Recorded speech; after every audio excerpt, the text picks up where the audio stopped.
Well, today I have my dad's cousin, Paul Renner. Some call him Colonel Paul Renner. He had years in the military retirement. He's a man of many wonders, and we're going to unpack it today if we have time. There's a lot to unpack. It's going to be a great discussion, so hang on.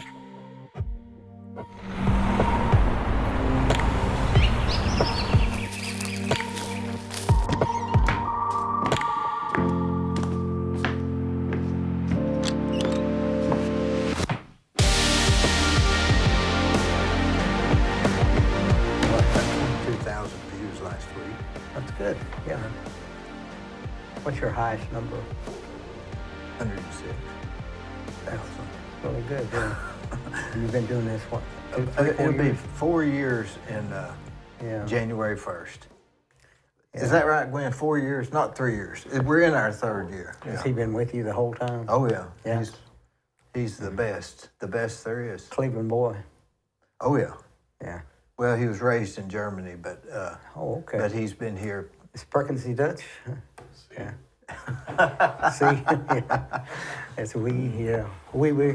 So, Paul, your middle name is D-E-E also, right? Yes, D. So there's Bruce D. Renner, which was your brother. Yeah, but Bruce D. stood for David. Okay. After our uncle. All right, David Renner. Yeah. Oh, I remember David. Yeah, David. I liked. He was smart, wasn't he? Yeah. I liked smarter David. than you think he was. He yeah. a whole lot smarter than think. He's so curious about everything. Curious. Yeah. Yeah, he was a good adventurer. Yeah. But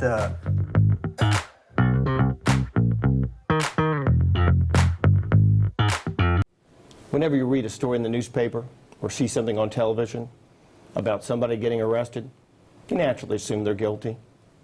Unless the story's about you or someone you love, then you'll think differently. And you'll want a lawyer who will defend you. My name's Scott Canavis. If you or someone you love has been charged with a crime, call me. I'll return your phone calls, I'll work on your case, and I will defend you.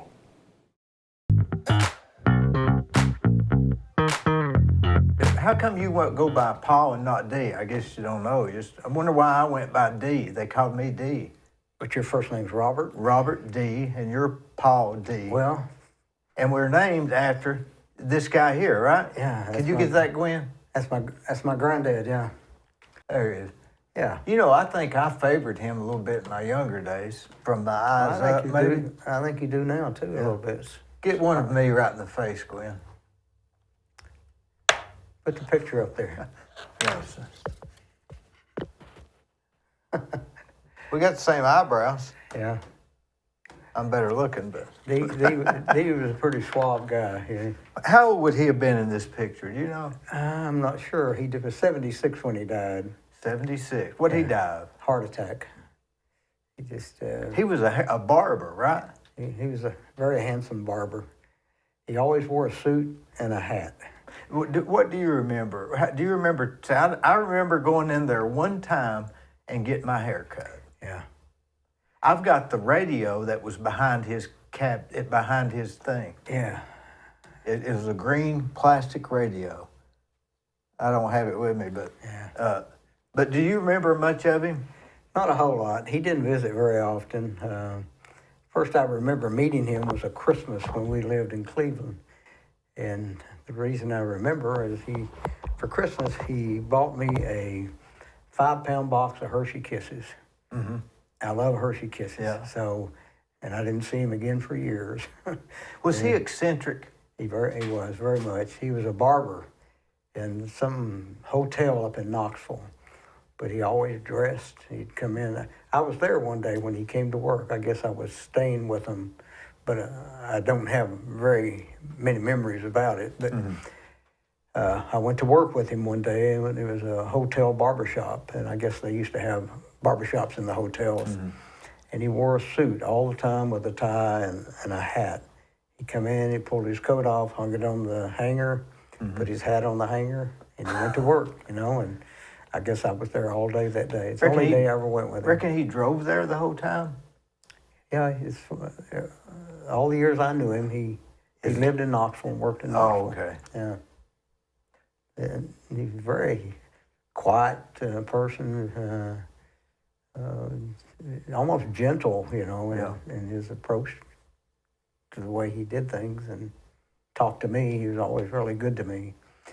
And he did take me bowling one time. I remember years later when I was in high school.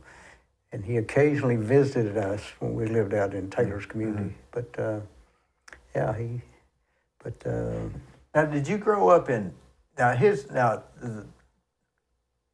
my great-grandmother, she was 100% Cherokee. What was her name? That was Pearl. Pearl, that was Jane's mother? Yes. Is that right? Yeah. Your grandmother's mother. My grandmother's mother. Yeah. And she had an outhouse. Yeah, she did. We all had outhouses at one time. I remember when we were really young, 3, 4, 5 years old, we had an outhouse.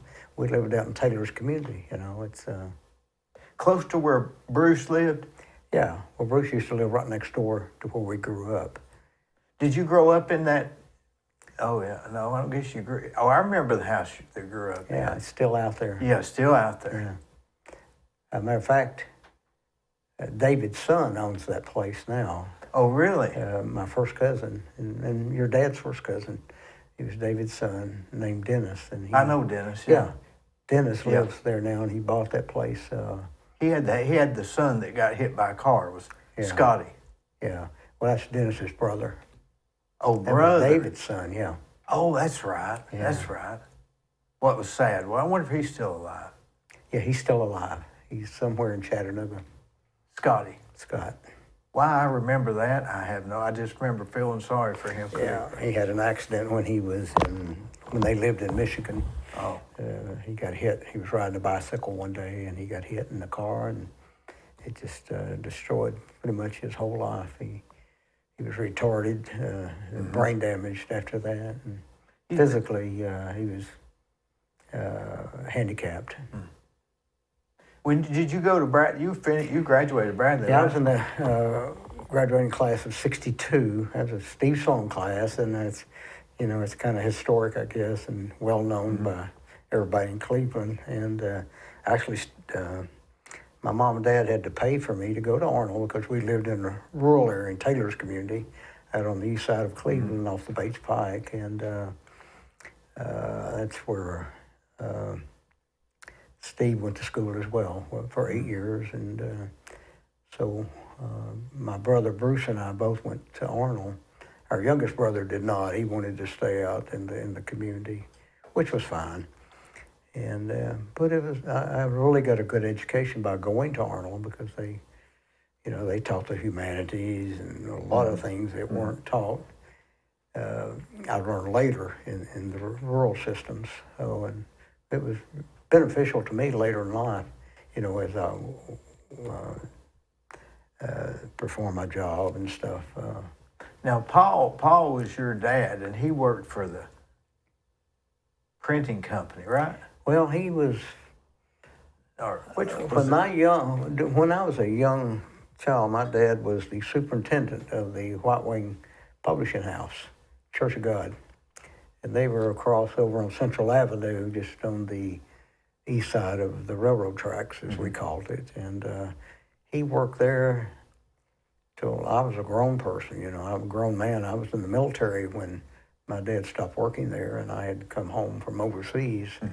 And that's where I went to see him that day when I came home. And so some years later, I guess, I don't know if he quit or what, but he went to work for a printing company after that, and then retired early in life. And but we had a small, what I call a dirt farm out on the Bates Pike. We had some cattle, and we grew a garden every year.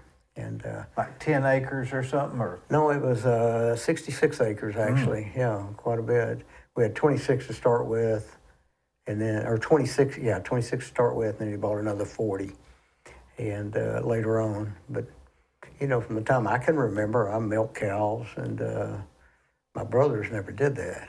I always, because I'm the oldest, But you were what, a couple years older than Bruce? I was 2 years older than Bruce and 5 years older than my youngest brother, Sam.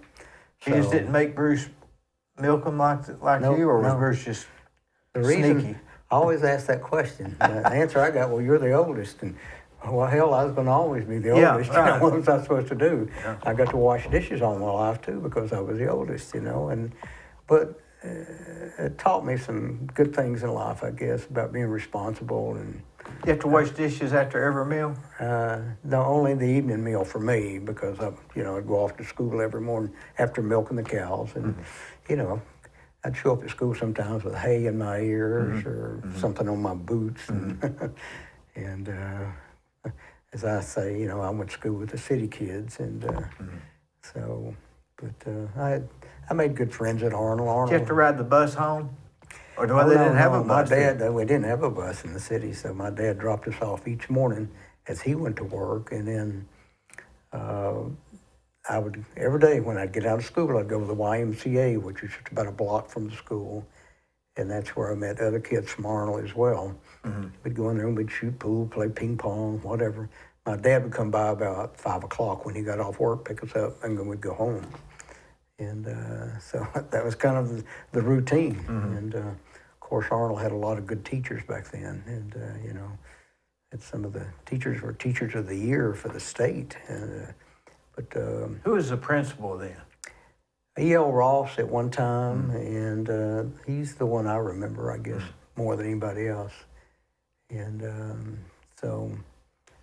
Arnold's still there, and but he would drop us off at the front of the school across the field. We'd have to walk across, rain or shine, we had to walk, and he never, for some reason, he never would take us around the circle and let us off up at the school. He Might have been in a hurry or something, running late. I don't know, but yeah. Did you know, now when you came back to Cleveland, what year was it? Because I remember I was working for. Oh, you mean when I retired from the military? Yeah. Yeah, 1994. So I was building and had my license, real estate license with John Paul Douglas. I don't know when you left Renner Realty with my brother, but what year was that? Because I came in 94, then I went to work in 90. I was already rolling when you got out. Yeah. I was already, but Because I built my house for a year, and then I went to work with Bruce in real estate. When you get into the real estate business, you're an affiliate broker. You're not a broker in Tennessee. So you have to work for a broker for 3 years, and then after that, you can apply for your broker's license if you're recommended. And I think things have changed quite a bit. Is that when you bought John Paul, his real estate When company? I got my 3 years in working for my brother. So that with would my have been brother. 7 years after you got back. No, it was actually 4 years because I waited a year till I built my house. Okay. Then I went to work with Bruce, I believe, in 96 and in 98, 99, I got my broker's license. I bought John Paul Douglas out. Yep. And then John and you stayed on with me. Yeah. And I think we had one other, maybe two, Charlene Moore and Yep. and there was another male agent, but I don't remember. Jim Hicks. Well, now he left before I got there. Oh, had he? Yeah, but he wasn't on. He didn't have his license there when I Yeah. took the company. Yeah. The development business, we developed Horse Creek Farms We together. did, Me and you yeah, and me John and Paul. John, yeah. We did real well, didn't we? We did better than. Well, I wasn't sure what we would do because I didn't have any experience. It was at just a development. project. But it was. It turned out to be a good really development. did. It still is today. And but I've done a couple of other developments since then. I did the Mountain Meadows up close to where I live, up on the river, up on the Hiwassee. Yeah. But I did that under contract for another owner. Right. And then I worked with Lee Carter developing Eagle Creek for Toby McKenzie. And That's right. But I didn't stay involved in that. We just set up the subcontractors and the people who did the infrastructure. And then the Cons bought that out, I think. No, I'm not sure because I think was long you was already gone. separated by then. Yeah. Was the development real estate and development business, was it harder than the military? I thought it was very easy because the military is just. My last assignment, I was a deputy commander of 7th Army in Europe, and we had 26 units spread in Turkey, the Netherlands, Italy, several different countries. So every morning by 8:30, I've already talked to 26 commanders by phone throughout Europe. And then part of our job was we worked with the other nations in Europe. I was like a liaison for the Pentagon. I flew back and forth between the Pentagon and Europe, working with about 12, 13 different nations. I worked with the military, sometimes government officials, like in Norway, Italy, different places. And so I traveled quite a bit, maybe anywhere from 150 to 200 days a year. And I did that for a lot of years, even before I went to Europe. I was with Forces Command, who controls all the military forces in the United States, to include the Army Reserves, with the exception of training commands. There's got a command called TRADOC that does that up in Virginia. We were stationed in Fort McPherson in Atlanta, Georgia.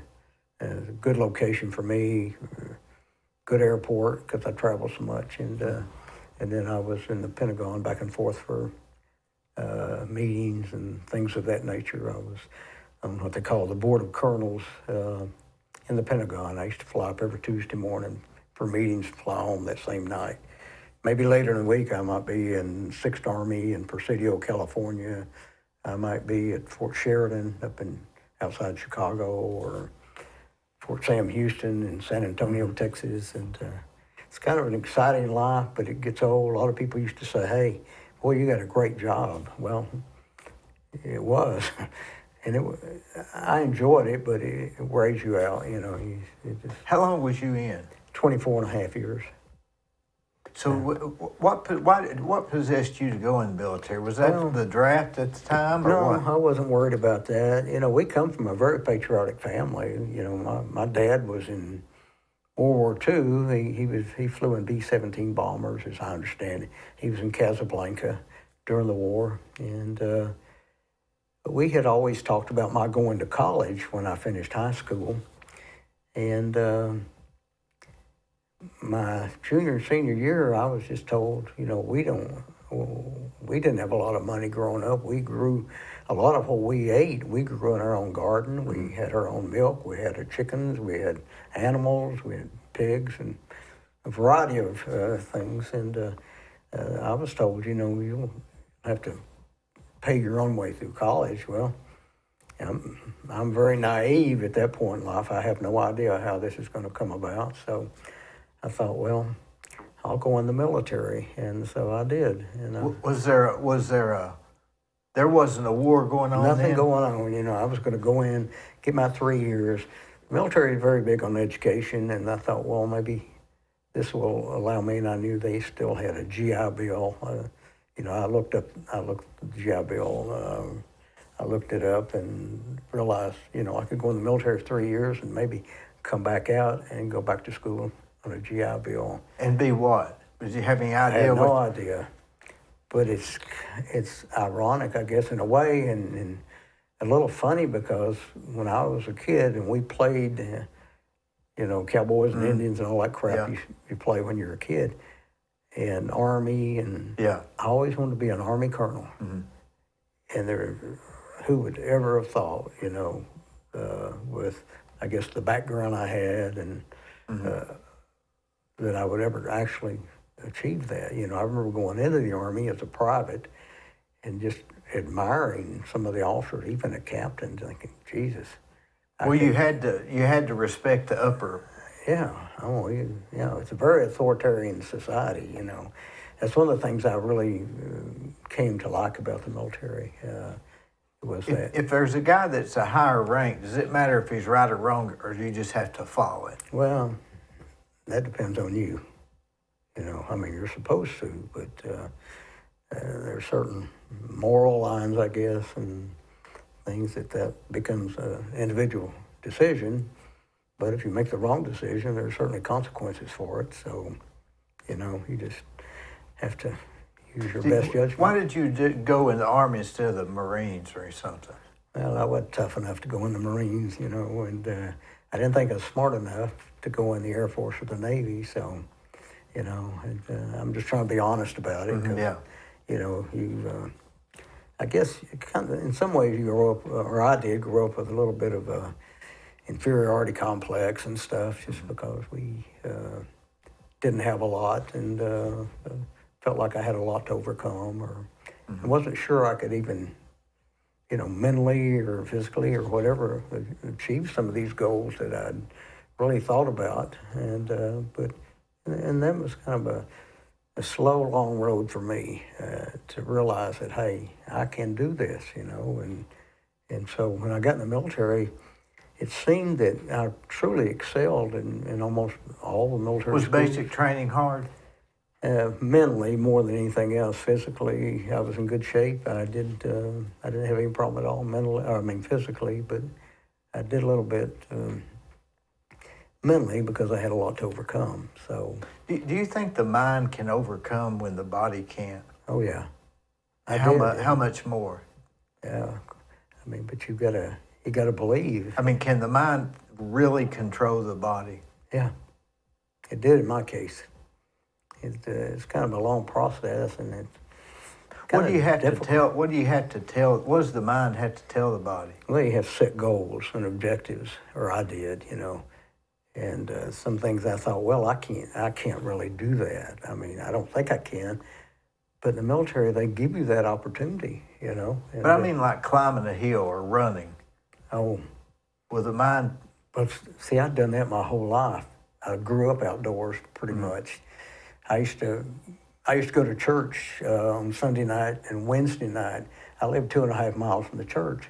I used to run all the way to church, and I'd run all the way back, me and my brother. Of course, he never could keep up with me, and he would Bruce. Bruce. He ended up walking the last Yeah. mile or so, but it's just something I just kind of felt it was exhilarating for me, and I enjoyed doing it. And I used to just run all the time, even out in the fields, we'd go around and get the cattle or Yeah. run along in the hay fields. We used to put bales of hay up on the wagons. And Which church did y'all go to out there? Thompson Springs as a That was Baptist past church. Union Grove, wasn't it? Yeah. A good ways past. Yeah, it's just down Another below mile. Taylor's. Yeah. Yeah. So, So when you went into the military, how long was it before they said, "Hey, we've got to go to Vietnam"? well, I went in as an enlisted man, and I served at Fort Polk, Louisiana, and I came out on orders to go to Korea. And so I was in Korea. Had you already re-upped, or was that in the 4 years? After about 2 years, I still had a year to go. And so, or maybe a year and a half. So you couldn't get out of it. I couldn't get out of it. But I went to Korea. I enjoyed that assignment. And I came back to Fort McClellan, Alabama. So I'd planned to get out at that point in time. And I had a colonel there who was the provost marshal of the post. And already in just 2 years, I'd already made sergeant, it's and in the MOS I had, that was rare. How did you make that? Through education, or No, just work, What do you mean? What do you mean work? Well, hard work, I guess, good work, exceptional work, good performance and things. And so, you get boarded as an E4, E5, and so I excelled on the boards. But when I got to Fort McClellan, I had a lieutenant colonel at that point in time said, I think, why don't you go to OCS? And of course, I wasn't sure what OCS was. It's an officer candidate school, and so I thought I couldn't make it. But anyway, I applied. I went before a board, and the guy says, do you think you can make it through the course? Of course, I wasn't sure. I said, my only problem will be getting there, not making it through the course. And I guess I was a little cocky or overconfident, but you've got to show that, I think, sometimes, and you've got to believe that, which I tried to, but I knew I'd give it 100% effort, and so I did. I think I finished number 9 out of 100 and something kids, And book work type stuff? everything, Yeah. yeah, physical. Yeah. You do strategy, tactics, the whole works, The whole thing. administration, everything. So I did well in that, and so right out of OCS, I applied for flight school because Vietnam was kind of on the horizon at that point in time. So I went off to Fort Walters, Texas, and Fort Rucker, Alabama, became a helicopter pilot. And Why did you want to go into that? well, it goes back to Korea. You figure it's safer or what? No, I knew it was dangerous. And I'm not an adrenaline junkie or anything, but being very patriotic, I thought this would be a good way for me. I don't want to be on the ground in Vietnam, and I'm not a ground soldier. But anyway, in Korea, it goes back to Korea, because I was in Korea, and we were doing tidal basin security in Incheon, Korea, and they had this big shipment of helicopters coming through, going to Vietnam. So I was on duty out there on security. So I walked over and I sat down in this helicopter one day on the ramp, and I just told myself, I'm going to fly this one of these days. I'm going to fly an Army helicopter. And I just told myself that. I wasn't sure if I believed it or not, but at least I told myself that. So in OCS, when they came down for our assignments, they talked to all of us, the assignments branch, out of Alexandria, Virginia. And they said, where do you want to go? I said, I'd like to go to flight school. So I had to take a flight aptitude test, which I did very well. Actually, I've been flying since I was 14 years old with my uncle. He used to fly in and out of cow pastures and everything else, and a lot of times I'd go with him. But I did real well on that, so I went off to flight school. And out of flight school, my brother Bruce was in Vietnam, so they said, well, I had a good assignment officer. He said, we really don't want to send you there while your brother's there. I think it would be hard for your mom, and especially for me as a helicopter pilot, because a lot of them are getting killed back then. This was in 67 and 68. I graduated in January of 68 from flight school.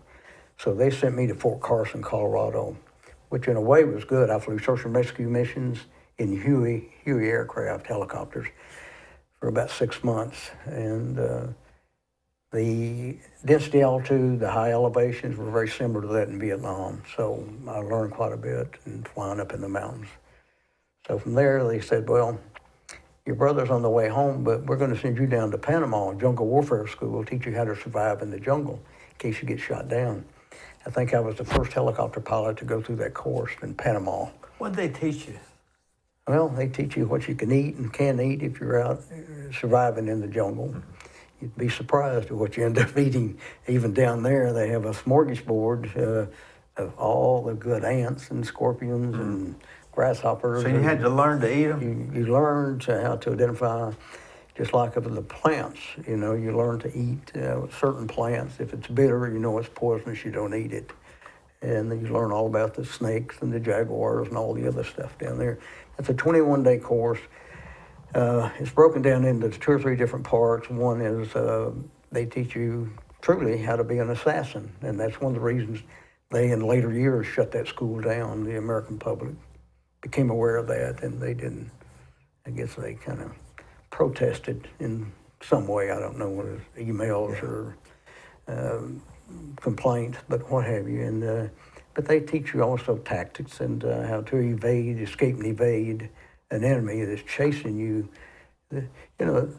They're teaching you survival techniques. You know, if you get shot down, which I did later on, and you're there by yourself and everybody's rescuing you, you better learn how to evade and escape the enemy. So, and while you're doing that, you're not gonna have any food, so you get to find some sort of food source in order to survive. So, had he gotten drafted? Had they started the draft, or did Bruce sign up for that too? No, Bruce got drafted. So the draft had already. By the time you volunteered, I volunteered. Yeah. So you picked like the. Bruce didn't have much of a choice. He just went infantry, and they drafted him, and after AIT, Advanced Individual Training, he went straight to Vietnam. Was he there 2 years? No, just 1 year. And he came out and went up to New York in a unit, but he was only there a few months, and he got what they called an early out. So he got out a little bit early, and it ultimately killed him, right? Getting the Agent Orange. He got the Agent Orange, and it was very sad because over the years I watched Bruce go through some really traumatic situations. He started passing blood almost immediately when he came home from Vietnam. And it was just really, really sad to watch that. He eventually got a liver transplant. I remember that. That lasted about 7 years. And, you know, he passed in 2012. Bruce was a fighter, wasn't he? Yeah. Always was. Yeah. He was a good, Bruce and I were very close. Yeah. Yeah. Now, when you do you remember the first day when they said, "Okay, we're going to send you to Vietnam"? Mm-hmm. Was that scary? No.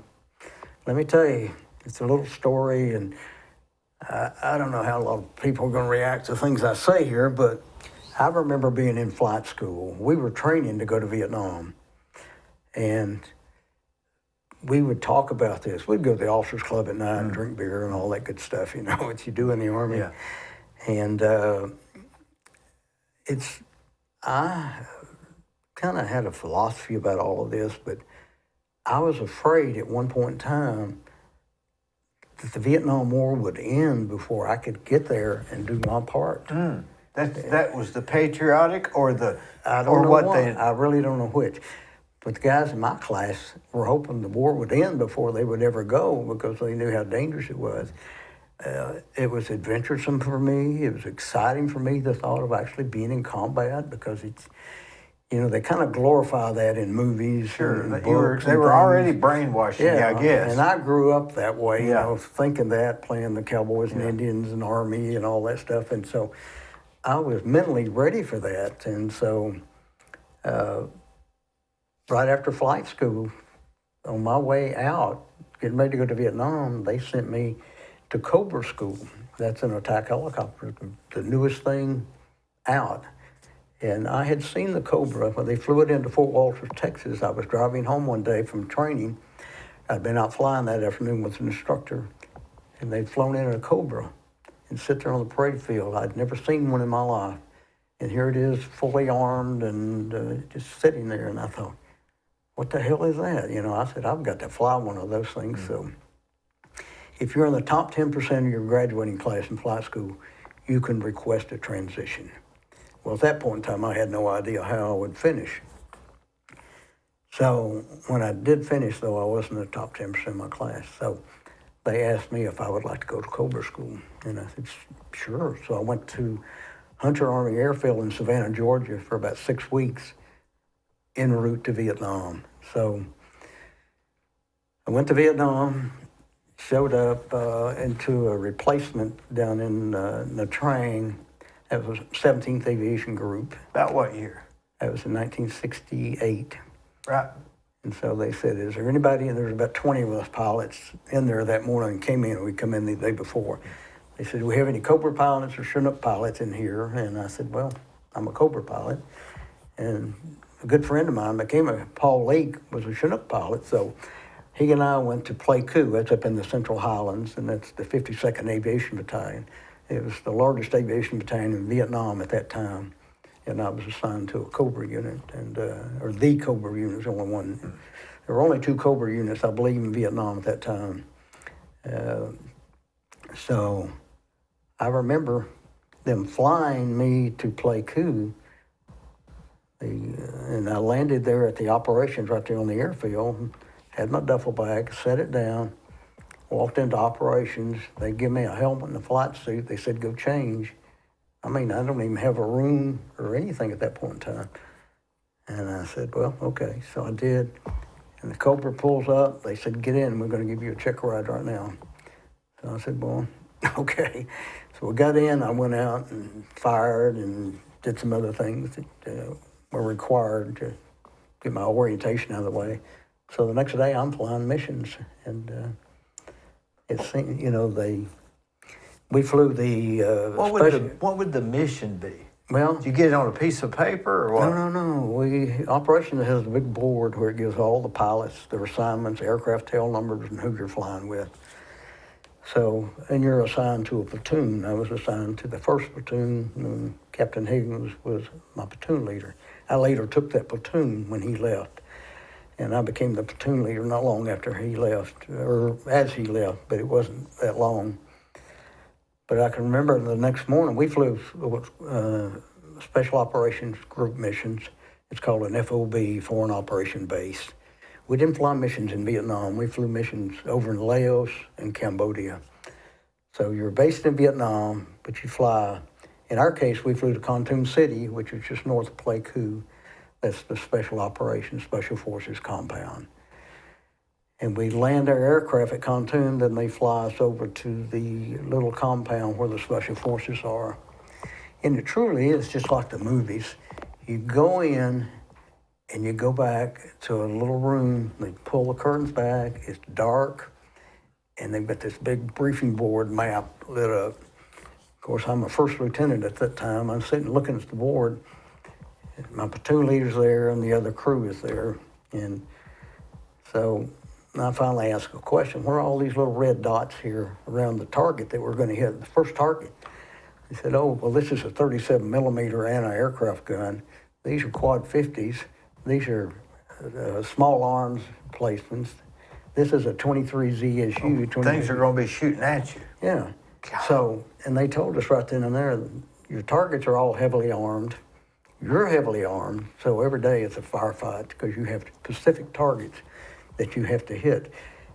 The mission was interdiction on the Ho Chi Minh Trail. So every morning about 7:30, we're crossing over into Laos, turning north up the Ho Chi Minh Trail.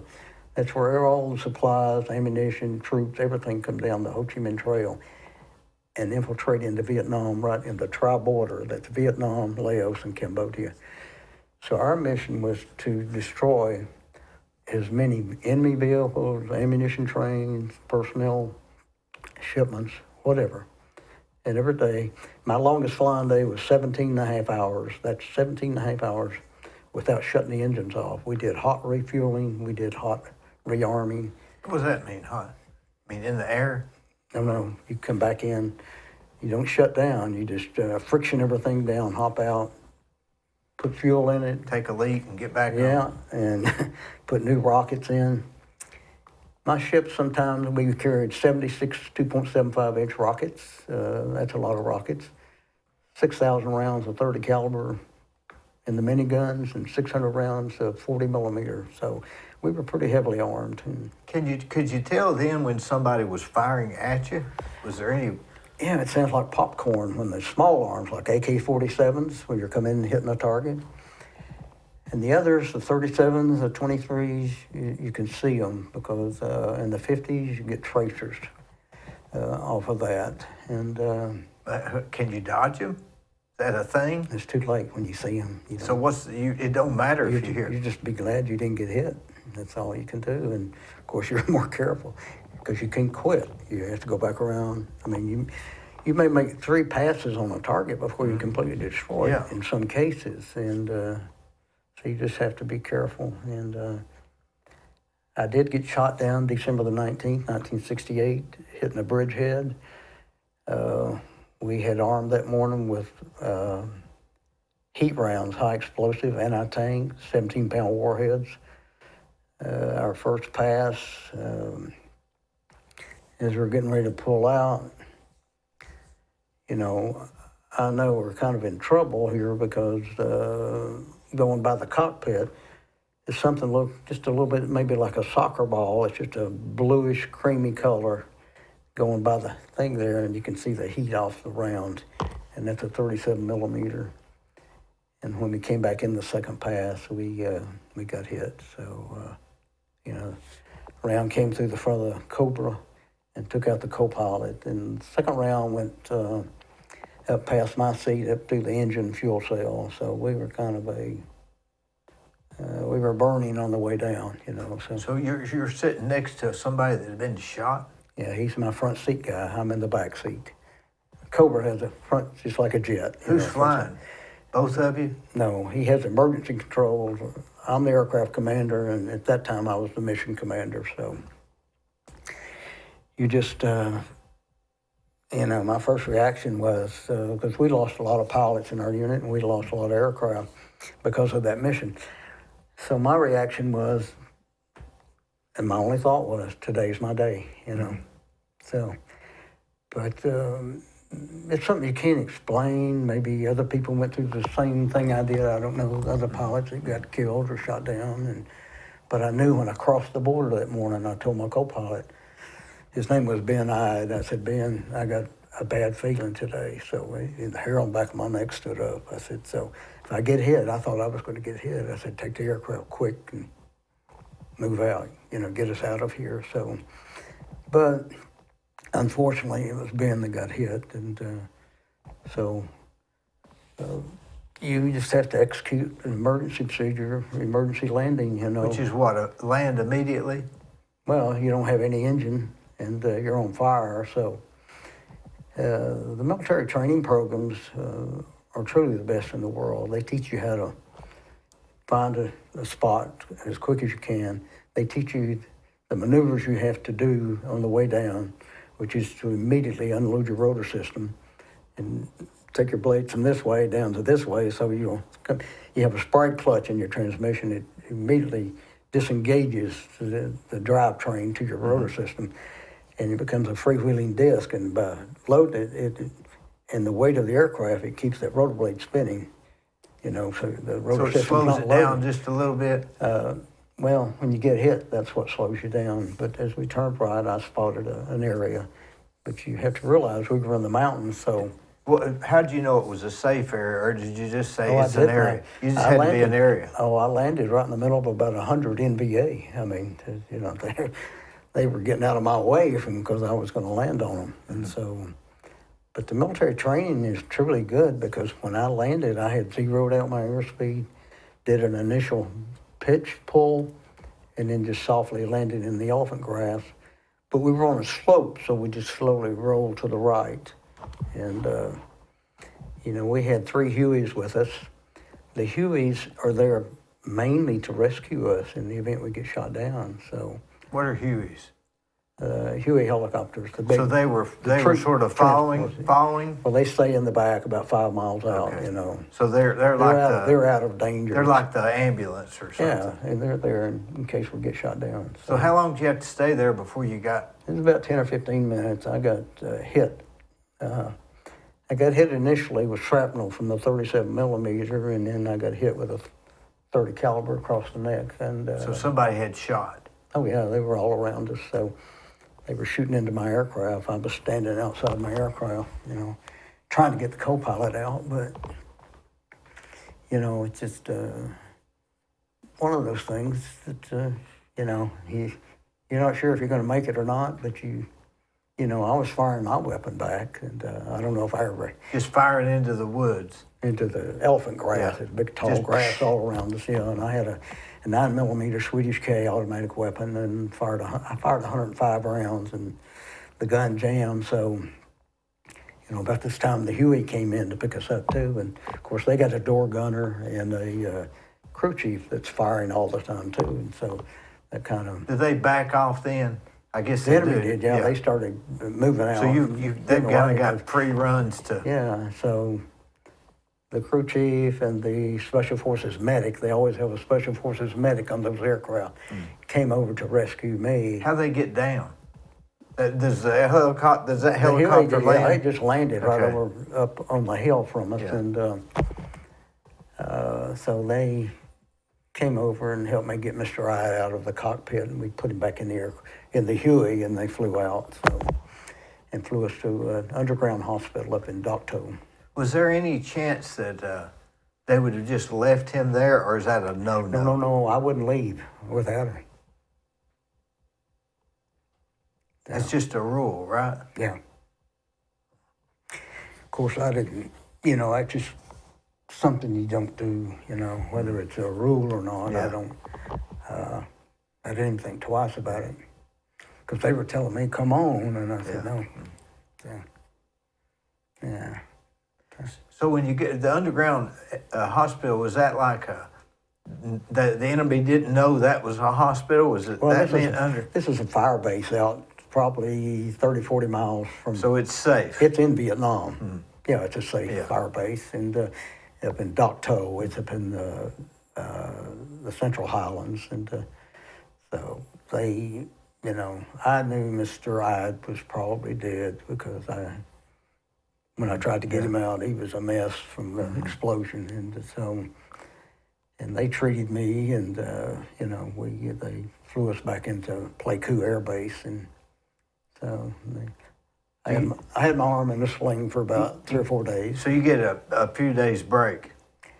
Yeah, I really was supposed to be down for about 2 weeks, and we lost another aircraft, and so the commander came to me one day, and I was down. He said, I need another pilot, so I went to see the flight surgeon. They gave me a shot of Novocaine, took my sling off, and away I went. So back to flying. So When was the Tet offensive? well, they had one in '66 and '67, and I guess they had one every year. But I got there after the one in '68. So Tom Crow was there during the, yeah, I think. the TET was every year. You know. So it was just a. Yeah. That's pretty rough. I understand, but you know, in my flying, there were other missions being flown over there at the same time, different missions, but I saw a lot of helicopters go down. Was that the only time you were on the ground having to shoot for your life? Having to shoot, yes, but it wasn't my only time on the ground. I was shot down again not too long after that, but well, that's about 6 months, but I don't ever talk about that one. That's just, Was it worse? oh yeah. So that's where the jungle training came into effect. So, and probably saved my life, I guess. So that was I'm a firm believer in training, and but all combat situations are different, you know. You ever seen people you think would be scared in those situations that aren't scared, and people that you would think would be tough aren't? Oh, sure, yeah. Vietnam, you see it almost all the time, and you know, I had a pilot in my cockpit in the front seat to go berserk one day, you know, because I took an extra mission on the way home to help a medevac take some people out of an LZ, but and then the guys you think would really, like I say, be really brave in combat, sometimes are not, sometimes they are. You never know. You don't even know that about yourself. Yeah, you don't I had know. no idea how I would react if something really traumatic happened, or you know. So I did okay, I guess, and survived. And so Did you when you left Vietnam, was it about over then? no, that was in '69. It really wasn't over till '75. So it kept, but wasn't 68, 67, 68, and 69 like the worst years? The worst years, yeah. So you were there right in the middle of it. Yeah, they was, yeah. Have you ever been back over there? Yeah, I went back in 2019. I said I would never go back to Vietnam, but some friends of mine had gone back to Vietnam, and they recommended to me that I go back if I ever had an opportunity. My wife and I travel a lot now these days. You know, my wife and I have traveled in 96 countries and been to all 50 states. And Golly. we're getting ready in 2 weeks to leave to go to Ireland. We just got back from Africa. It was a 3-week trip. And we're going to keep doing that, I guess. But I don't know.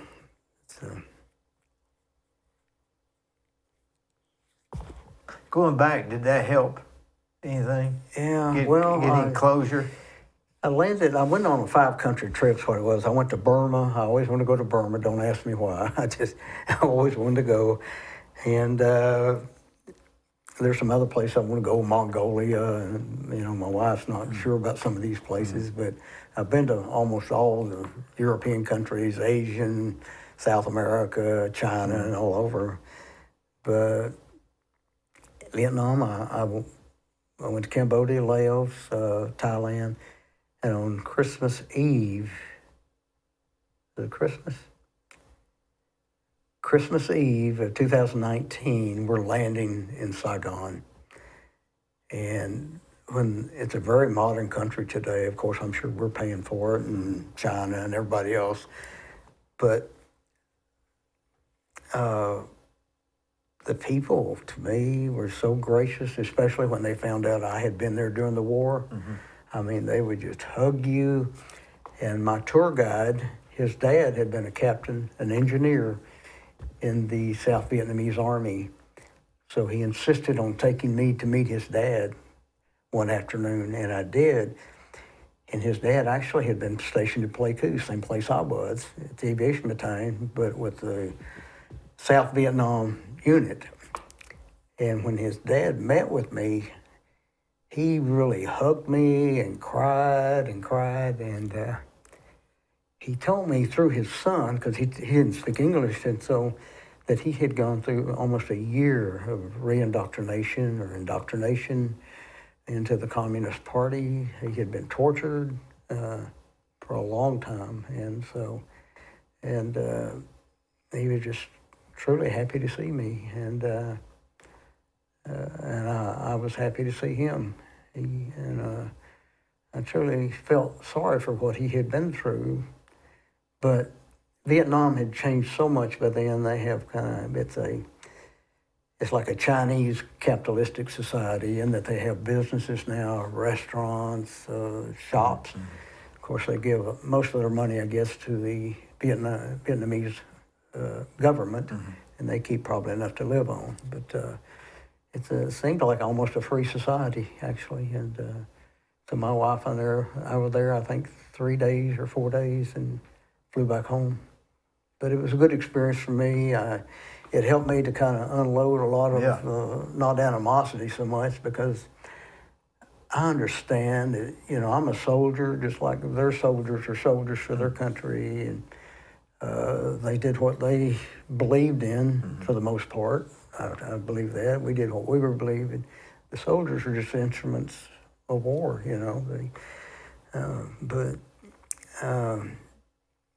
just glad it's over.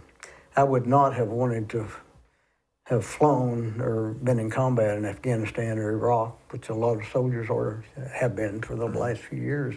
I have been in Iraq, and I lived in Iran back in the 70s. I was a flight instructor with the Iranian Army, flying twin-engine Cobras in the 70s, 77, 78, and came back. Matter of fact, the same day the Shah of Iran left out of Tehran, I left out of Isfahan. I was with the flight program down with the Iranian Army. So we were evacuated and came back from Iran in 79. So overall, I look back over my career, I enjoyed it. I had some rough spots, but I always had good assignments. And, I really, really enjoyed my 24 and a half years in the military. And and my brother Bruce truly hated because he was drafted. Mm-hmm. But it's funny because Bruce and I would get together on occasion, and the only thing he'd want to talk about was the Army, mm-hmm. and the buddies he had made, mm-hmm. in Vietnam mostly. Mm-hmm. And people ask me sometimes, do you not miss the military? I don't miss the military. I miss the people.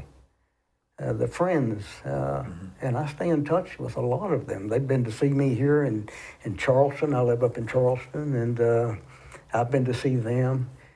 The Vietnam Helicopter Pilots Association is a large group of Vietnam pilots, and we have a reunion every year. I've only been to 4 or 5 of them. I'm going to be 80 again next Sunday, so I told my wife I'm pretty much through with going to reunions. I'm also a member of Special Operations, Special Forces Association. Didn't you write a song? I did write a song. If I remember correctly. Matter of fact, I brought you a copy of it today. Right. And there's other songs on there, but it's called Ben's Last Ride. I wrote a song about my co-pilot who was killed on December 19, 1968. So on this is the song you wrote about the guy that was sitting in front of you that got shot. Yeah, he died that day. They say he died instantly. And do you ever know his family? I've met his family since. the Army would never tell them exactly what happened. They said he was killed defending friendly troops in the Republic of Vietnam, well, which was not true. But for 55 years, they would never tell his family anything. And so the Gold Star family group contacted me and asked me to meet with them, which I did. And so, probably wasn't something I should have done, or probably was not looked upon favorably, for me to have done that. But I did anyway. I met with him in Atlanta. I met with him for about 2 days, and I told him what had happened to his wife and to his children. So, and of course they were all grown, and so I think they felt some relief and maybe some closure, and at least they knew. I say that was a good thing. I don't know why that would hurt anything, do you? Well, all of our missions were top secret and classified. So, but why I did it was I know that most things in Vietnam have been declassified since then. Even maybe that. Of course, that was because I did some research when they asked me to do this, and I found out those missions had been declassified. So I didn't see any harm in doing that, and stayed in touch with his wife for a couple of years. My wife and I contacted and talked to her for a couple of years, and she was a little bit older than we were, so I think she probably has passed at this point in time.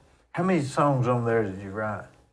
I only wrote one, but the VA had a group that was getting together with songwriters out of Nashville. They were trying to put together some songs.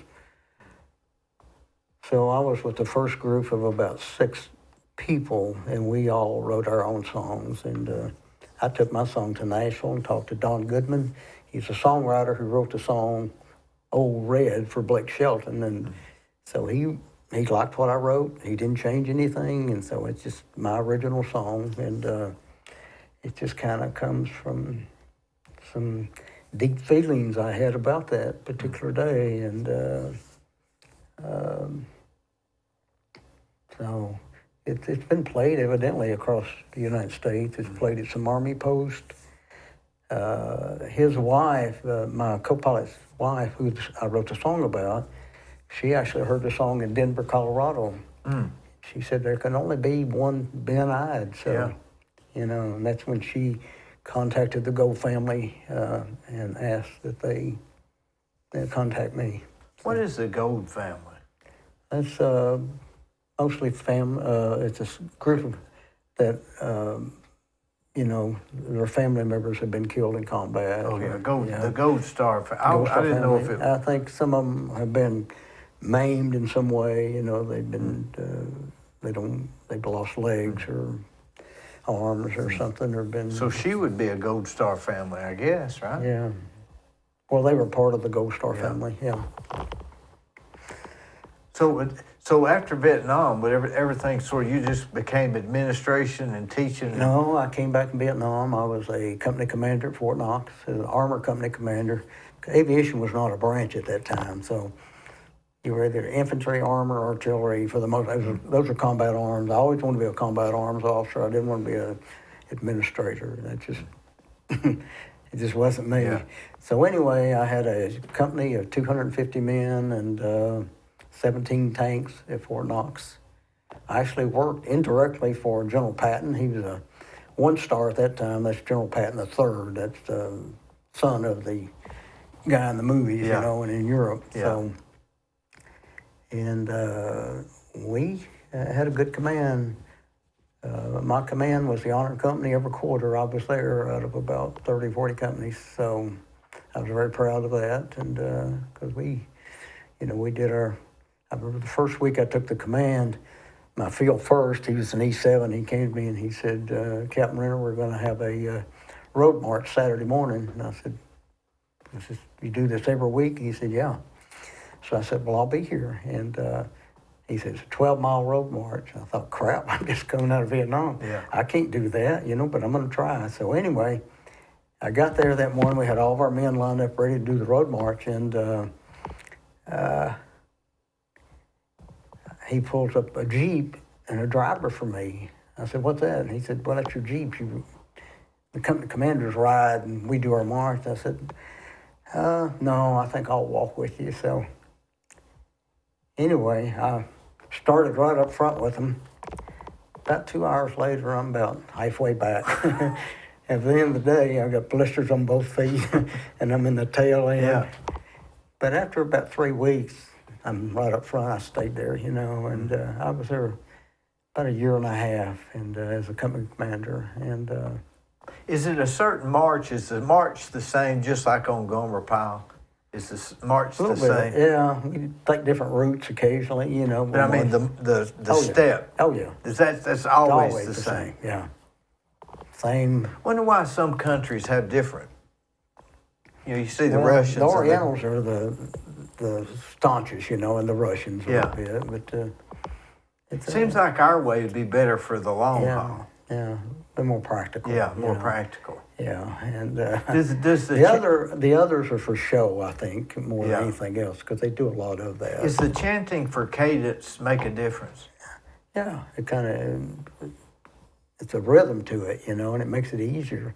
And of course, it makes it easier for you to stay in step too at the same time. And it's if you look at it, everybody's in step, in cadence, and so it's. If you're short though, would you have to work more than the other guy? I guess you wouldn't. Some people, I'm short, so it, you know.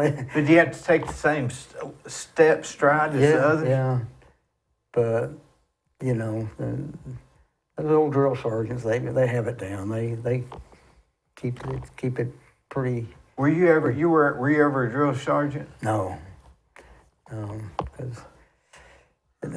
but after that, you know, I went to the advanced course for officers, and then after that, What is their what's the ranking? Colonel? How many colonels would there be right now? What do you mean? In the United States? oh, I don't know. I really don't. I know. You know, you got second lieutenant, first lieutenant, captain, major, lieutenant colonel, colonel, and then brigadier general. But So lieutenant colonel, and then colonel. colonel, So higher than colonel's what? brigadier general. And what is he over? Well, he's over maybe a big department in a headquarters somewhere. He can be in combat. So Over, colonel's head of combat. yeah, pretty much. Combat He's a division. brigade commander normally, and then you'll have a lieutenant colonel who's in charge of a battalion, and your majors are usually the executive officers for battalions and stuff. Your captains are company commanders. Your lieutenants are usually platoon leaders. So who would you have to salute as a colonel? Generals.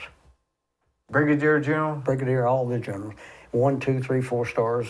So the brigadier general, 1 You star, got- 2 star, 3 Well, star? you got brigadier general, major general, lieutenant general, and then general.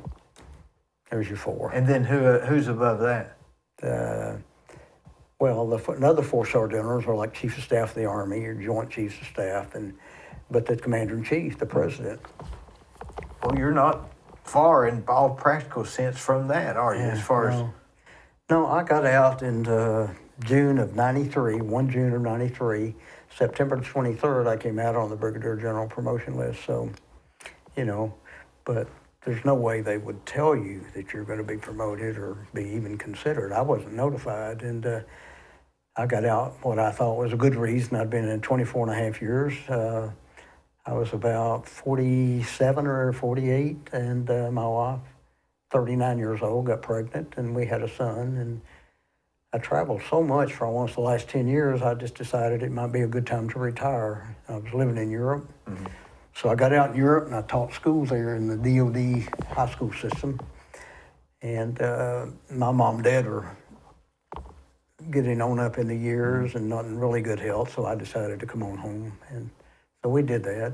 I got into commercial real estate here with my brother, and got into subdivisions, and so, you know, and I actually opened a company down in Trinidad and Tobago. Seems like I remember that. What happened with that? I kept it for 3 years. I took Randy Paris down with me to do a roofing job down there in a hospital, and we did sterilization units, things like that. So Did you sell the company or I what? sold the company to Trinidadian, and But they approached me here in Cleveland because they wanted to get away from the Trinidadian companies because they never would stay on schedule. They would never meet deadlines. They were off budget. So, you know, we stayed right on budget. We were deadlines, suspense dates. When you sold it, did you get American dollars or Trinidad No, dollars? American dollars, yeah. What kind of money do they have? Is it regular dollars or Trinidad? Well, we spend you can spend American dollars down there, which is what I did. I don't remember ever converting money down there. You know, I would go down occasionally, but I sent Tom Wilhoit. He was my That's general right, manager. Tom. Whatever happened to him? He's he works for his wife. She owns one of these, like a little mercantile place right across from the courthouse in Madisonville. Matter of fact, I just talked to Tom yesterday. He and I stayed in touch. You know, he worked for Alan Jones right after he left me After for he left years. you, he worked for Allen for a long time. Yeah, he just left Alan, I think, about 2 years ago. But they sell a lot of used furniture. They buy it, he refinishes it, and she decorates it, paints Is it. she from there? She's from Etowah.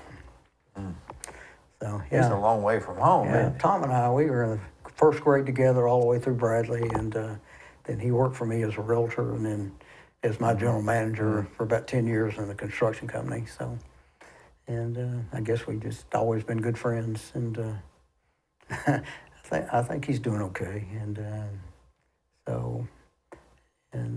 You got some new adventures coming up, or you just going to travel and you're done? I'm just going to travel right now. Doesn't it cost a lot to travel? I mean, It does. I mean, was it like? But see, the I thing. mean, do you go to when you travel and you're going? You got to when you go to those places, you got to be 10 days, right? You can't go for the week. You got to be 10 days, right? I was in Africa 19 days. We were in Kenya and Tanzania. But I travel with a company called Grand Circle. They're a parent organization for a company called Overseas Adventure Travel. They're out of Boston. So they sort of help you out with that. Yeah, we buy our trips through them. They make all of our airline arrangements. When we get there, they've got a tour guide waiting for us. Like this last group, there were only 9 of us in the group. We had a tour guide. They put us up in hotels. We never touch luggage. We never check in. They do everything Is that for more you. expensive than going by yourself, or do they get? Well, it's Economies more of scale. organized, I guess, and it's less expensive because if you try to do all of this on your own, you have no idea. You know, you can. So 19 days in where, Africa? In Africa, we Wouldn't were that on- cost 20 grand or something? I think we spent about 24,000. You could buy a But car. the trick is you can't do this when you're young because you have to work. You gotta You work. can't afford it, actually, if you got a family. So as you get older, you know, you try to pay all your bills off, which is what we've done years ago. And so it's just a matter of you want to go out and eat every night and go out on the boat every weekend and stuff, or do you want to do things like we do? I think traveling to me is an education. I enjoy learning about the culture of the different countries, and I like the foods. I like trying different foods. This last trip, I tried a couple of different beers. I don't drink rarely ever anymore, and but I drink one of the local beers and eat the local food. And you're not spending money while you're here, no. so you got to deduct Well, that from. And two, when you get there, you have a tour guide. They took care. I mean, they take care of your daily schedule, and the group does everything together. So you meet a lot of new friends. My wife's been been texting back and forth today. We met people from North Carolina and from Miami, and these other 2 families are coming to visit us in November. We met people in Panama who came down to spend a week with us out of New Jersey. We met a family up in Virginia. They come every February and stay with us on their way down to Key West. They have a condo down there. And then when they come back at the end of February, they stop and spend another 2 or 3 days with us. We've got friends in Arizona who we've made other trips with, you know. So it's really, I think it's a good thing for us, and we have a lot of good friends. And two, if we travel in those areas of the world, we don't, you know, we have a place to stay without having to get a hotel. You don't have any desire? Does the desire at 80 to make money leave? To make what money? Money. Well, I mean, I wouldn't turn anything down if it were a good deal, you know, but you got to be careful at that age, or I do. I don't have the stamina or the strength that I once had. I've had 17 major surgeries since Vietnam. You know, I've had both shoulders replaced, shrapnel in this one really bad, and some impacts on this one. I've been working with special ops. I've been literally knocked out several times and had to go to the hospital, and I've got a scar above my eye here where one time I got hit, and some other scars on my body. And so, you know, I'm just, like I say, if it's just a matter of investing, and my wife says I have a bad habit of trusting people, and I've gotten in a little financial trouble in the past, you know, 15 years ago. I trust people to do what they say they're going to do. And part of that's because of having been in the military, because you trust people because they've got your back. You've got to have that trust. Out here, it's not so much. You better put it in writing. Even if you put it in writing sometimes, you know, a guy can say, well, I'm not going to honor the contract. Then you've got a legal situation. And I hate that. I hate that you have to do that, because then you have to bring lawyers in. I have some good friends who are lawyers and that I like, you know, but I don't like having to use them for a legal situation. So what do you do? And but at what age do you have to be more careful about investing and stuff? I don't know. I think maybe 65, 70, something like that. If you have the money and the resources to do it, you're okay. I think, like, a guy told me Silvers or Silverman or something when I first came to Cleveland, and I got into real estate. My brother didn't even tell me this, but he said, if you want to make money in real estate, get into land development, subdivisions, and things like that. So I've been involved in 3 of them now, and I've made pretty good money. And on this last one, I'm still have a little situation where I'm trying to collect for having done the work, you know, but, you know, hopefully it'll work out. But, you know. That's what you get when you get around 65. You can't really do anything and mess up. You don't have the time or the energy to work your way out. And you can't afford really to risk the money unless it's And it may be more at 62, 60 also. I don't know, depending on what you got into. I remember Sam Cannon used to say, a green banana is not a good investment for me. He used to say, you know, like he was going to die any minute, but I don't think I'm at that point. Well, you know, when I bought John Paul Douglas out, Sam Cannon was my first customer, and he bought a house for me. My first listing and my first sale was Sam I bet Cannon. he was good to work with. Oh, he was so easy to work with. And of course, he brought Bruce in on his side. So then I had a split, which I really hadn't anticipated, and but it worked out really good. And you know, I had a good career. I was in the real estate. I got on the board of directors in the first 2 years, which is. Weren't you president of the Realtors? Yeah, I was president. Within 3 years, I was president. Realtor of the Year in 1999, and then I became vice president, regional vice president of the state in the Tennessee Association of Realtors. I was on the strategic committees, executive committees, governmental affairs for 8 or 10 years. And I don't know why I do all that stuff. My wife got upset with me for doing a lot of that and taking extra time, but I don't know. I just always like to be involved, and it you know, it cost me a little business by taking extra time doing other things, but I just felt like maybe I had something to offer. And you know, when I was president of Cleveland here, we took on 4 other counties or 2 other boards, real estate boards. We integrated them into ours, and they became part of our association now. You were the pioneer of that, right? Starting that. We bought that new building they're in now. They still have it, and yeah, that's right. And a couple I designed the new logo for the association. I think they may have changed it by now, but we really had a good association, and I think it still is. And you've really got some good realtors in Cleveland. You know, people call me sometimes, even today, and I recommend certain realtors, and I have to call and see if they're still in the business. because a lot of us are getting older. If you had it do all over again when you retired from the military, would you have gotten into the real estate and development, or would you have done something else? I think I would have gotten into development. Again, because it's outdoors a lot, you're out, you're not stuck in an office somewhere. Or would you have just gotten rentals and rented? I don't know. You know, when I first got out, I got my construction contractor's license. I built 2 duplexes over on Willow, over on 20th Street. And I did pretty well with those. I rented them for a while. Then I built a strip mall out on the bypass.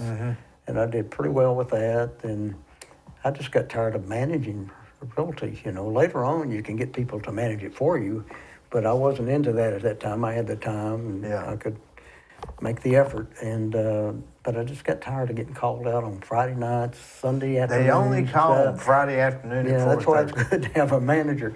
So my wife and I just up and sold everything I had, and we, you know, I was able to go ahead and pay off my house, and that was back in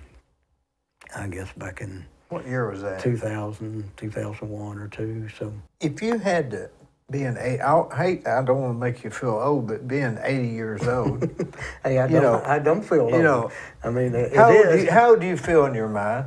Well, my heart doctor told me about 2 years ago. He said,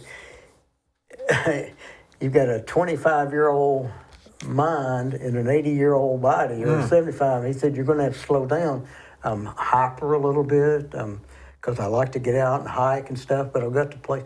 I don't have the balance I used to have. I've fallen a couple times in the last 3 years. I had to go to the hospital and stuff like that. But I still struggle, you know, because I think when you've had as many surgeries as I have, major surgeries over the years, it takes a little bit out of you. And so I'm slowing down whether I want to slow down or not. So I'm working really hard to overcome some of that stuff. And I have slowed down. I'm on a couple of medications now, you know, like I have to take a little thyroid tab for my thyroid. I don't even know what the hell thyroids do. There's probably nothing wrong with it. And, you know, cholesterol, I manage that very closely because my dad, basically, that caused his death was a high cholesterol. I mean, his was like 300 or 400, and a high cholesterol causes strokes, and that's what started his, you know, where we had to put him in a nursing home, and he had several strokes, became about 50% paralyzed where he couldn't walk anymore. And so I'm very careful, but I take vitamins, B12 and D3 and things of that nature. So I take D3. Yeah, I try to stay as healthy as I can. But, you know, when you get old, though, you know, you look back over your life, Dee, like I do now, and it's just part of remembering. You look back in 80 years, you have a lot of memories. Sure. A lot of people don't. They've lost a lot of it. And I started losing some of my memory. I tried to remember some of my classmates from Arnold and different places. And so, matter of fact, I talked to your dad about that. He takes Prevagen, and I thought, well, I don't know if that'll work or not. Supposedly it's advertised and says it will help you. So I started taking Prevagen. It didn't do anything for me. So I was at Costco one day, and I asked the pharmacist down there, "Do y'all have Prevagen?" She said, "No, we have Nariva." And she said it basically does the same thing. So I started taking Nariva about 3 years ago. And for me, it worked because after about two months, I started remembering things I couldn't remember all the way back. Is that right? When I was 3 years old. Maybe you should have took the Prevagen 2 months. I did. I took it for 90 days. So there's just something a little different. It worked for your dad, but it didn't work for Yeah. me. So today I still take Nariva, and I just told a lady that we met in Africa about this. She just texted me today and says, "I'm taking it." And I said, "Well, give it some time." But I started remembering things, and maybe it's psychological or whatever because I'm taking that. But I enjoy, I do it, I take a pill, and my wife's starting to take one now every day. So I'm hoping that helps. But you know, I've had a good life, and I've made it that way, but then I've had a rough life growing up, and I've had some bad times too, like anybody, I guess, but everybody's different. You know, I got regrets, I got things I've done in life that to people, and even about my own family and me, you know, I've made some bad decisions for my family and for me, and, you know, I've got some guilt feelings that are associated with that, and there's nothing you can do about it. you have to get over it if you can. Some things you can't get over, and you never will. It's just they keep coming back into your mind. It's just like Vietnam. There's not a day in the week that goes by that I don't think about Vietnam, and that's kind of sad. You know, we came back from Vietnam, all of us commanders and all the people that were in the different armies and posts that I was assigned to. Even though you knew the guy next door to you had been to Vietnam, maybe he'd been in a different location, different job, got shot, didn't get shot. We never talked about it. Never, ever. When I got out of the service, I talked to the VA a little bit, and I decided I didn't want anything to do with the VA. I'd heard a lot of horror stories, so I didn't pursue that avenue. But I was having a lot of pain from injuries and things like that, so I did go back in 2009 to the VA to see if I could get some medications. And so they sent me in to see a psychologist or a psychiatrist or something. And the VA diagnosed me with severe PTSD. I knew I had problems, you know, just because of dreams and things. But I thought this was just, everybody does that. It's been in combat, you know, because of your subconscious. Sure. You know, really, you don't, maybe block it or something. But that subconscious thought's always there, is you can get killed any day. I mean, you don't have to be engaged in combat. You can be laying in your bunk at night and get hit with a mortar round, and I had friends that died that way.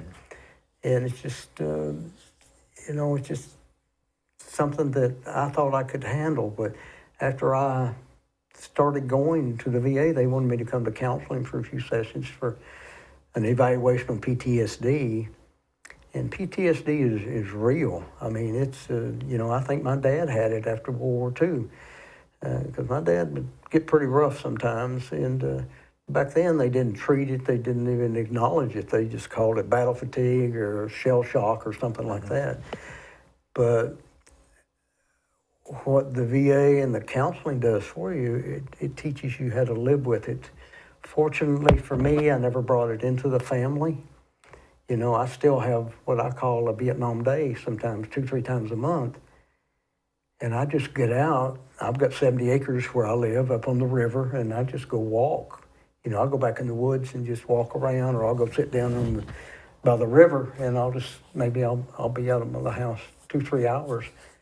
And my wife knows that, and she's really good about that. She never has asked me anything about Vietnam. I never bring it up with her at home, but she knows if I'm having a bad day. And I still occasionally go to a counseling session with the VA, and they've been very good about it. So, does it help? It's helped me learn how to live with it without misunderstanding what's going on. Mm-hmm. So it's been good, you know. But somebody could have just a traumatic experience for a year or so. Not to say that they were under the same pressure, but to them, it's as extreme. It is. And so they could have that maybe as bad. Does that make sense? There are different levels of exposure. Me, I was in combat 5 or 6 days a week where I'm getting shot at. My ship, there's rarely a day I didn't take a Cobra back into the revetments at night without bullet holes in the aircraft. Any one of those bullets could have hit me as well. Yeah. We had 16 Cobras in our unit, the big attack helicopters, and I think we lost 48 of them in 1 year. That shows you how dangerous that mission was. Pilots, we lost them, you know, and so your chances of getting shot down. So you think that whole year there was so intense, and you was under so much pressure, even though you was handling it at the time, you're still keyed up over it to this day. I'm keyed up today. I mean, right now I'm keyed up because I brought it up, and pretty soon it'll ease up and go away, and I'll put it out of the back of my mind. But again, you know, just because I think about Vietnam doesn't mean it's really a bad thing. I may have a good thought about Vietnam, something funny that happened on a particular day, maybe in the officers' club that night, drinking a beer or whatever. I know after Vietnam, for years, most of us, 90%, we drank heavily. I mean, we drank. You know, I never missed a day of work. I think in 24 and a half years, I missed 3 days of work. You know, it's not like out here in civilian life. You know, we didn't get sick days. You get leave days, and if you want to take one of those, you could, I guess. And of course, if you're truly sick, the Army will say, okay, we'll stay home. The 3 days I missed, I was made to go home by the commander saying, you're going to get other people sick if you don't go home. So I went home. But, you know, it's just some things you have to learn. It's like I said, you got to learn to live with it and accept it. And because you know, there's nothing you can do about it. I mean, So do you think it's forgiveness of yourself? no, Because I'm a realist. Things happen sometimes, I think, for a reason. Sometimes whatever happened, I think in the long run, it's for the best, or it seems to turn out that way down the road. You may not understand it at the time, but I think, and it's a simple philosophy of life for me, and everybody has that. It's different for different people, but for me, that's what works for me. I have to accept it because I don't have any choice. I can't go back and change anything. So I have to just say, hey, you know, and sometimes later down the road you realize whatever happened, maybe it's something you got upset over. Later on it turns out that it was a good thing, and maybe, so I just accept things as they are. I try to do the best I can. I try to be good to people. I try to be honest with people. And but again, like I say, there are things I can't put behind me. They'll always be there. So that's part of learning to live with it. And it's hard sometimes. I go to bed at night sometimes. I'll lay there for hours and can't go to sleep because stuff keeps coming through my mind.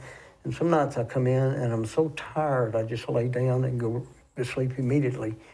I go to bed 10:30, 11 o'clock every night. You know, I get up at 6:30 every morning, 7 o'clock at the latest, and eat 3 good meals a day. And, you know, but I'll say one thing here, and that it's been my privilege in life, and probably the greatest honor in my life, you know, to have served my country in the U.S. Army and in the military for our country. When I look back, and I'm glad that I did what I did, because for me, it was the most rewarding career I could have had. You know, I love teaching school because I've taught at Cleveland State, I've taught at the University of Tennessee, and I've taught school at the University of Miami when I was down there going through getting my degree at the University of Miami. And then, of course, I got my master's at Boston University and years later. But I did teach, but it was indoors. It seemed like I was always confined. And being an outdoor person, being slightly hyper, I wanted to get out. You know, I've been very physical. I used to play golf a lot, and my wife and I still hike as much as we can. We go up to Tellico, Indian Boundary, and places like that, and we hike on the weekend, but I can't go like I used to go, and I can't. I used to do it 3 miles on the weekends around the lake and stuff, and maybe 1.5 miles now. You know, the pains just keeps coming back because of back surgeries and shoulder replacements and knee replacements and things like that. So, but, you know, there are some things I'd change. They say if you had life to do over, you wouldn't change anything, but I would. I think, not big things, but things that would make it a little bit less rough and maybe not affect people as much. You don't realize how much your decisions affect other people. But how much can we worry about that? I mean, how much can we? You can't worry about it at all. You just But have at the time you're making what seems like a rational decision, right? Yeah. I guess. Yeah. I mean, you think it's okay, even if it's not a rational decision. What you're doing, you're thinking it's okay at the time. Sometimes it's selfish and you don't realize it. And maybe it's always selfish. It could be. But it doesn't. But I think as you get older, though, you recognize that more and more, that it is, or it's egotistical or what have you. And, you know, everybody has an ego, but you just got to be careful with it because you have an impact on people, and sometimes you don't realize that. And it's very hurtful or harmful to other people. and you don't realize how much influence you have on other people, especially family members. And I'm telling you, those are the only people who will be there when things go bad and you need somebody. They'll always be there. These other people won't be there for you. You know, I've had good friends that I thought that were really good friends, and when I went through some difficulties back in 2010 and 11 with maybe a bad business deal or something, they were nowhere to be found, and even to this day, you know. So, which means to me they really weren't true friends. So, you know, but, you know, overall, I came from Cleveland, Tennessee. I'm very proud of Cleveland. I'm glad I grew up here. I had a good upbringing. My mother's side of the family was one of the sweetest families you'll ever. I've never heard anyone ever say anything bad about the other one. And of course, I lived with them when my dad was in World War II. And so I think I've got more steel in me than I have Renner. Renner is a very emotional family, you know, more bearing. Would you call it high a little bit strung? more. They have more temper and things like that. More temper, for sure. For sure. Yeah, for sure. And so Renner temper. Yeah, and my dad was really bad. And again, I look back today and I can forgive him for that and things. You know, I just truly never understood. Even when I was an adult, I never understood some things he did. But temper-wise. Yeah, temper-wise. But you know, he sent me to Arnold School. He had to pay extra money for that. So, and to me, you know, I go back to that a lot of times, but that truly was a blessing in the long run. And well, it said a lot that he drove that far every day, paid the extra money. So that says a whole lot of stuff. Sure it does. And so in Cleveland, you know, when I was in high school and after school, I'd go work for the Cleveland Daily Banner. I worked for Sid Gould. He was the editor at the time. And then I worked for Goldie Wattenberger, who was the over-advertising. And so I learned a lot. You know, I met most of the business people in Cleveland, Bledsoe, Clarence Neese, and people like that worked for Cook's Food Store. Because I'd take their ads out every day, especially Tuesday and Wednesday, because that was big ad days, Wednesday and Thursday. Clarence worked for Hardee's, right? Or Hardee's later? Later. Yeah. Yeah. And then I got to know all the people at the Cleveland Daily Banner and most of the businessmen in Cleveland, Hardwick's. And so that was good for me, too. And then, of course, when I came back after I retired, Goldie Wattenberger wanted to do a big profile in the Cleveland Daily Banner on me. And he did, he had front page. And that was really nice in 1994. So. If you was me, would you keep working or retire? How old are you? 58. I was 68 when I retired, and because I like to work. I like to do things. Okay. But when I look back now, I'd retire at 62, or as soon as I could. 62 and as soon as you can? Or as soon as you can. Well, 62 may be too early. It might be, but mentally. But even retired, there's still things you can do. You know, like me, I worked till I was 68. I sold my building, my construction office over in Capitol Drive. Had a beautiful office, had some heavy equipment. And I had a warehouse full of leftover materials and things like that. So anyway, I closed on my building, sold all my equipment and everything else. I went home. The next morning I woke up and I put my robe on, went in, had breakfast. I drink tea. I don't drink coffee, so I had a cup of tea, watched some news, went up to my office upstairs. At the top of the stairs, I've got an office. I went through some stuff, filed some things from the closing and did that. And by 10 or 11 o'clock, I had nothing to do. Because I hadn't planned for it. I mean, it's just kind of sudden. My wife kept saying we need to retire. She wanted to travel more. And I said, okay. So anyway, I did that, and it took me 6 months.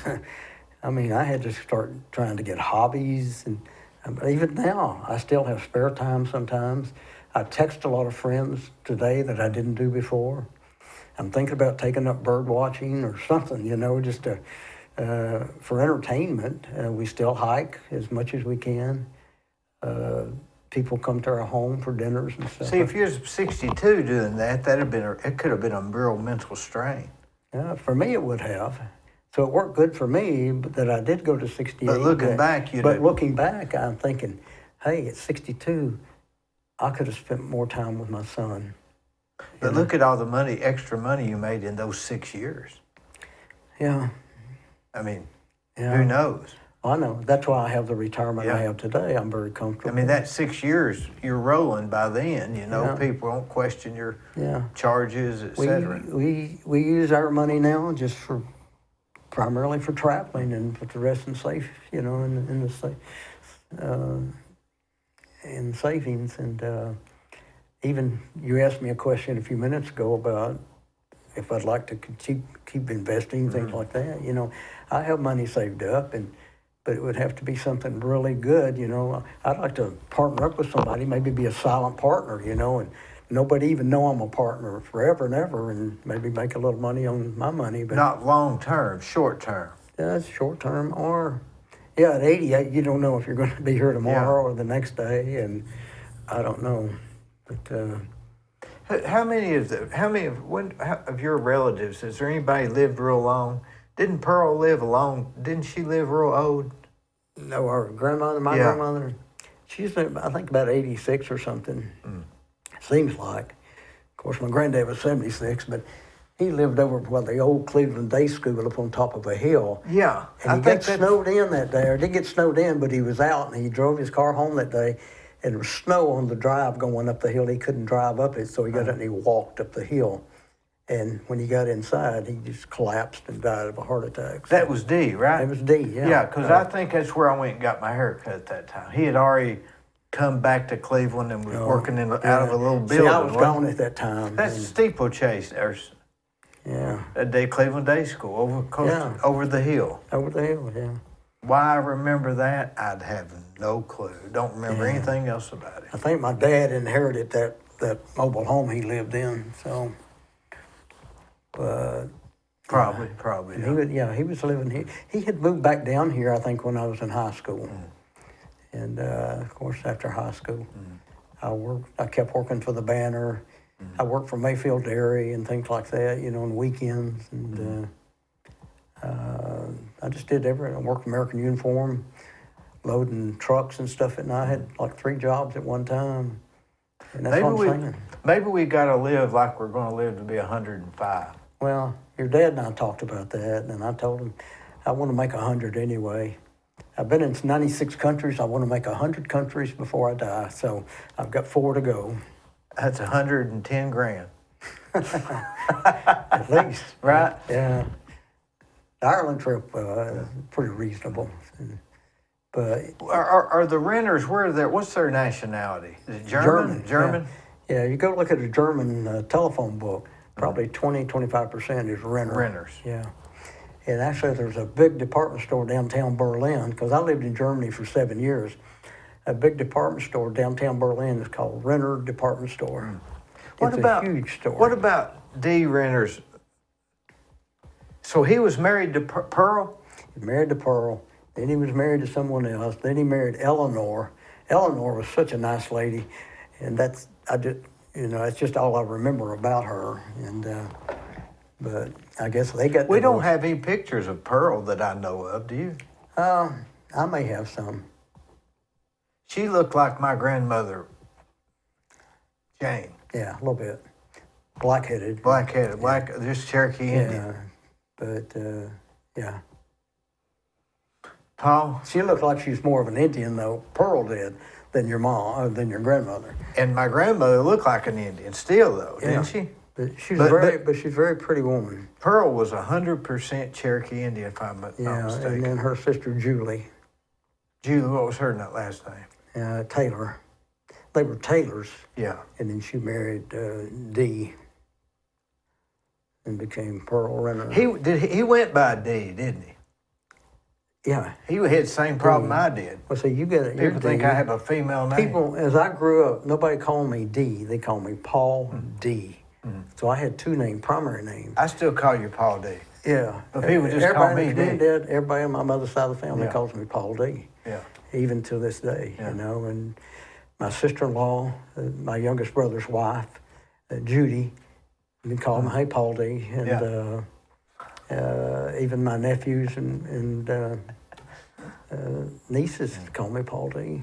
So, and it's just, you know, when they talk to me, I just expect to hear that. You know, I had my cousin Sue Ann Steele, who was Robert's daughter.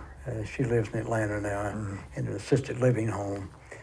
We talk about every 2 weeks, and there's some of my relatives on that side of the family I stay in touch with, and we talk on occasion. Now, Robert lived to be, what, 103 or something? No, just 100. I saw him driving down the road like a month before he died. Yeah, I think maybe close to 101. Boy, he was a nice guy, wasn't he? Yeah.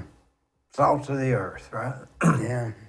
But now Robbie died, I think it's about 76 or something. His son, 75, Yeah. 76, Yeah. He died just from lymphoma, cancer of the lymph nodes. Then there was Brasky, right? Was it Brasky? Stepp. His name was Stepp, though. Yeah, I Stepp. get all them confused. Yeah, he lived out That's Roger's in the daddy. community. Yeah, Brasky Step, yeah. yeah. He was rough. Yeah, they say he was. Yeah, Roger could have been, but he wasn't. yeah. Could have been. Yeah. Paul, it's been good. You got anything else we need to cover? No, I don't think so. I appreciate you coming, and No, I just like we're I going to do said, it again sometime. Well, I enjoyed it, and I would like that. And you know, it's good to be back home here, though. You know, Cleveland's grown so much over the years, and it seems like, you know. Was it yet? Do you seem like yesterday when you're 60? Or does that seem like a while away? No, time just, and the older you get, it seems the faster it goes. Does 60 seem like a long time ago? No, not really. Seems like it's all been just, everything has been just, I can't believe it's been this long, 80 years. You think there's a life after? There's something after, I'm not sure what it is, you know. But you think there is something after? There's something, because I've read a lot of books on reincarnation. Of course, reincarnation is mentioned in the Bible as well. You think it is? I think it is. And Edgar Casey, I've read a lot of his books. You're sort of a proponent of reincarnation, haven't you, Ben? Well, I've read a lot of books where people were actually taken back through their birth through hypnosis. And, you know, a young man starts speaking fluent German. Well, Edward Casey says he was, right? And they've never been to Patton, Germany. Patton? Yeah. Didn't he say he was in the Roman War? But they speak fluent German with a German accent. How do you explain that? I don't know. Maybe just through ancestry or something, but I don't think that some of that's passed. But you think there is something hereafter? I think there's something hereafter. And if there's not, well, it just makes life easier while you're here. If there's nothing out there, it doesn't matter anyway. It's like somebody told me one time, you know, if you believe in God, if you're wrong, you haven't lost anything. You know, if you believe in God, but if you don't believe in God and you're wrong, you've lost everything, you know. So sort of hedge your bets. Yeah, it might be better to believe in Him and just take a long shot. But it's a mystery, isn't it? Yeah, but I think even people who are religious have periods of doubt on occasion just because of science. You know, and they talk about the creation of the earth. I think it's just a peace that you have.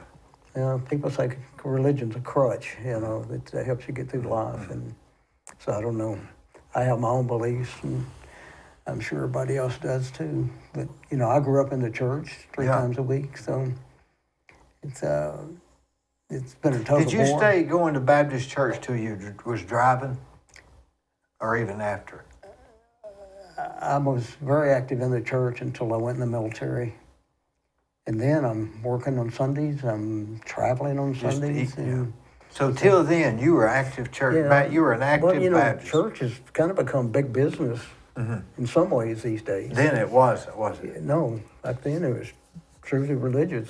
But People go there to make social contacts. They go there to make business contacts, and so religion to me is very personal. That's between me and God. So I don't need to go to church in order to prove that. People say, well, you should go to church to testify and things. Maybe, but for me, I'm happy with the way things are for me. Paul, I appreciate it. Thank you so much.